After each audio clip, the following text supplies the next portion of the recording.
Alright, we are back. Now this one's going to get a little bit tricky, so you really want to make sure you pay attention to this. Understanding. Now this can help us. This is just helping us understand the idea of what area is. We're given a function that's continuous from -3 to 3, and that the area from 0 to 3 is 7. Now, for reasons we're going to talk about later, okay? For reasons we're going to talk about later, we're going to say the area here between 0 and 3 is 7. Now, it doesn't matter what the shape of the function is, the area is just going to be 7. So I can draw this as a rectangle. It's kind of like saying, let's say the function looked kind of like this. Wiggly, wiggly, wiggly. That area is not a rectangle, but the area is 7. If the area is still from 0 to 3, well, these both have the same area. So I can take this shape and basically make it a rectangle from 0 to 3, and that would have the same area.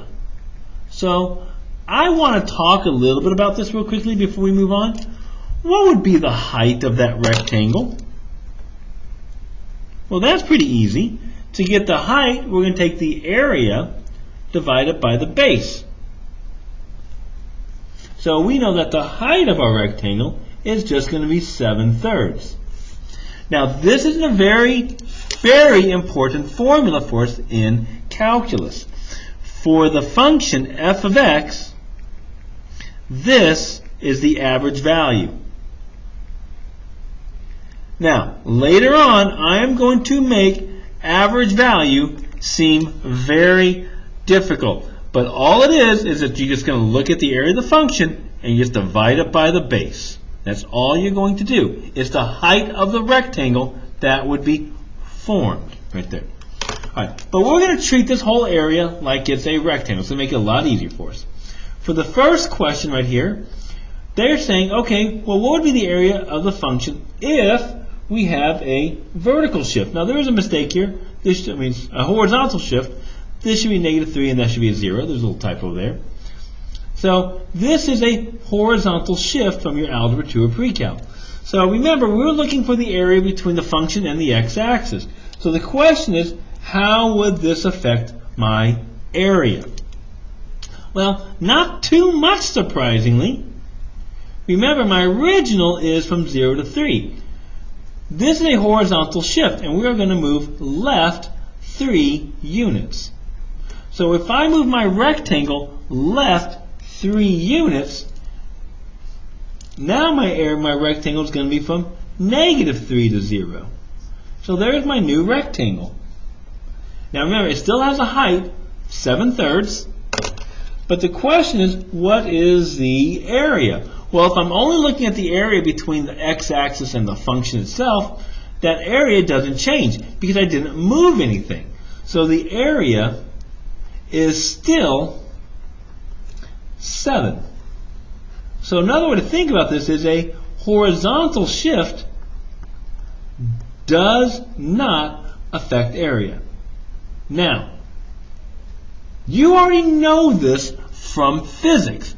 Work is force times distance. So if this is my force and this is my distance I'm traveling, work is force times distance. If you move something horizontally along the edge, like if you're carrying a book, if you only move it horizontally, you do not affect the work. Remember, because work is an area problem. Force times distance. So this would be force times distance or whatever, and this would give me the total work. So if you move something horizontally, there is no work changed. So it doesn't change for us. From physics right there. Now, number 2, this is a vertical shift. So how does this affect us?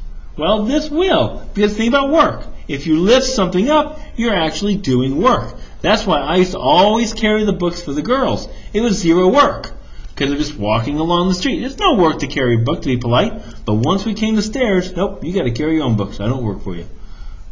So to get the vertical shift, I'm going to take my same basic region from 0 to 3. Well, there's my original. But now I'm going to go up 3 units.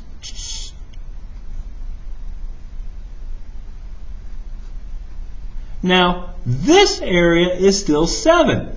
But now I have all of this new area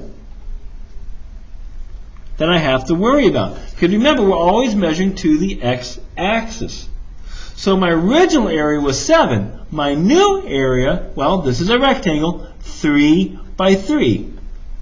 And that's going to give me 9. So the total area is going to be 7 plus 9, which is 16. And that's a little tricky one right there. When we learn FTC, we'll cover this again. Now the last one right here says, well, what if the function is an odd function? I know you're thinking, Mr. Warner, I know an odd function. They're pretty strange. An odd function, you might remember, is any function that is symmetric about the origin, like a cubic graph, like so. Okay? So if this point is 2, this would be up like at 8, like if it's a cubic graph. If this was negative 2, I get negative 8, right there. So an odd function is something that is symmetric about the origin. So if I would look at it graphically, my original goes from 0 to 3, and we're above the x-axis. Now, something to keep in mind, just like slope, if we are above the x-axis, this is a very important rule, area is positive. If we are below the x-axis, the area is negative. You might remember we saw some things where the area was negative up here, right? All that tells us is that most of the area is below the x-axis. So that's kind of big for us, so you want to make sure you know that, okay? So from 0 to 3, we know here the area is 7. If it's odd, between negative 3 and 0, we're going to be now below the x-axis. So this area would be negative 7. The AP will always say it's 7 because the area really can't technically be negative. You have to remember that that's negative. So because we are below, we make it negative. Therefore, we're making it negative. So to get the total area, we just add them together. Negative 7 plus 7 is 0. They cancel each other out. Question for you guys, well, what if it was an even function? What would it be? Think about that for a little bit, okay? All right.